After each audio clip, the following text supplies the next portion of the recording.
Hi, I'm Jack Martin, Grand Champion of the Tour de Shore of the 21st Century Automotive Challenge. This vehicle, I got my personal best of 124 miles per gallon in a Hypermiling contest. You may not get the same results, but if you got 30% better miles than you do today, I think you would be a lot happier. It's fairly simple to do. Road rally challenges and directions will tell you most of it. The first is to start off with your car. Make sure it's got properly inflated tires, that it's got the right viscosity oil in it, that you've changed your air cleaners, your air filters. Make sure that's done first. Then you can change your driving habits. Let's go on the road.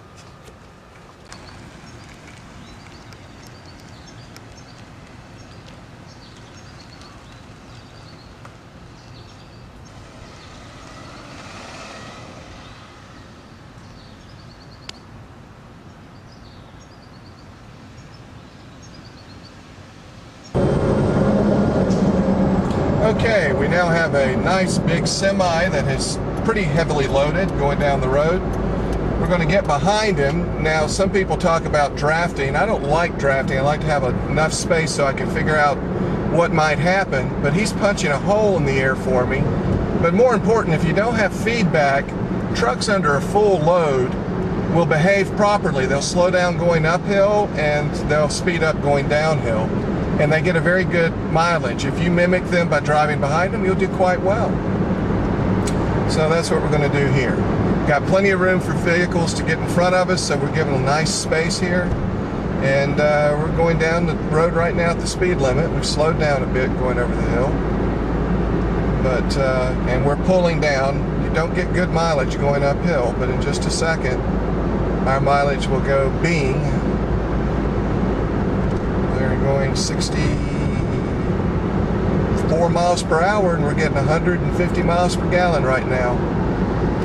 And it's just because there's traffic moving around us and they're moving some of the air. So we're doing real well here.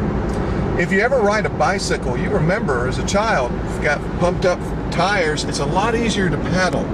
Also, when you start off on a bicycle, you push off, you stand off the saddle, pump, and then you can sit down and go very easy. When you see a hill in front of you, like we're getting ready to come up to now, if you speed up slightly going down the hill, most vehicles do that anyhow, but if you're conscious of it, you can keep your miles per gallon very high, and you'll gain a little bit of speed that you can burn off and get you up over the next hill. These are very simple and elegant things. If you remember riding a bicycle and how to be efficient, do it in a car, you'll do the same. A lot of people think that hypermilers are responsible for slowing down traffic, and that's usually not the truth. We try to go the speed limit or maybe a little bit below uphill, but we want to flow with the traffic. There's a wall of air that's being moved around as the cars go down the interstate, and we want to use as much of that as possible, because as they move that air, it means I don't have to move the air at 60 miles per hour. They're moving a good bit of it for me. So we've lost that truck. We're going to get in behind this little guy here. He's doing a good job in the lane that we want to be in, so we're not holding up traffic. And cars are going by us at various speeds, some of them illegally, but that's a normal day on the interstate.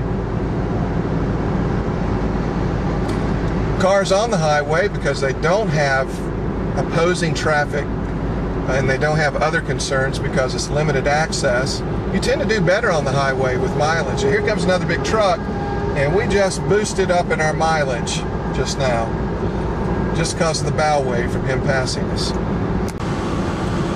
Another important thing to do while driving is to look as far ahead as your eye can see, so you see what's happening on down the road instead of just looking at what's exactly in front of you. Be courteous, state your intentions, use your blinkers. This road, of course, has 4 lanes, and the right 2 lanes are dedicated for trucks. So that lane, that truck in front of us, is in his fast lane. Now we're going to start regenerating our braking, and the other thing is I'm going to coast very gently through this intersection. I know I've got the green light. You want to anticipate the lights ahead of you. Now we just regened. And now we're coasting. We've got a red light in front of us. I have no reason to push the accelerator. Now it just turned green, but I've got to give it some time for these vehicles to start moving down the road. Had to burn off a little bit on my brake. Still have not used any engine power since we came off the interstate. I'm going to put it in fairly high gear. This is a 5-speed, a little bit too high gear. We should make it through this light, but I'm not going to over accelerate. That person in front of me is really taking off, but I'll catch up to him very easily, just with some smooth driving techniques.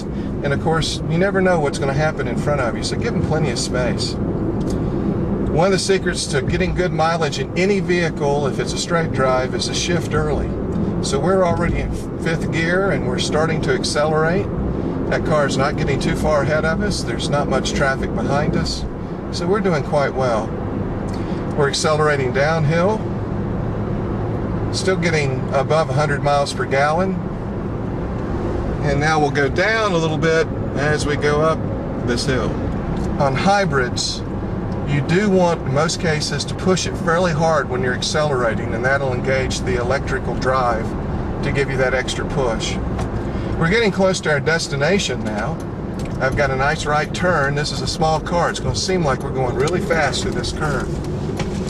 We actually went through that curve at 25 miles an hour.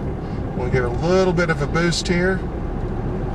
And we're going to cut our mileage down to about 50 miles per gallon. And now it's going to go up to 150 miles per gallon. And now we're on the secret of why you can get such good mileage. We're coasting. And the engine is going to shut down in about 12 miles per hour, so it won't be burning anything.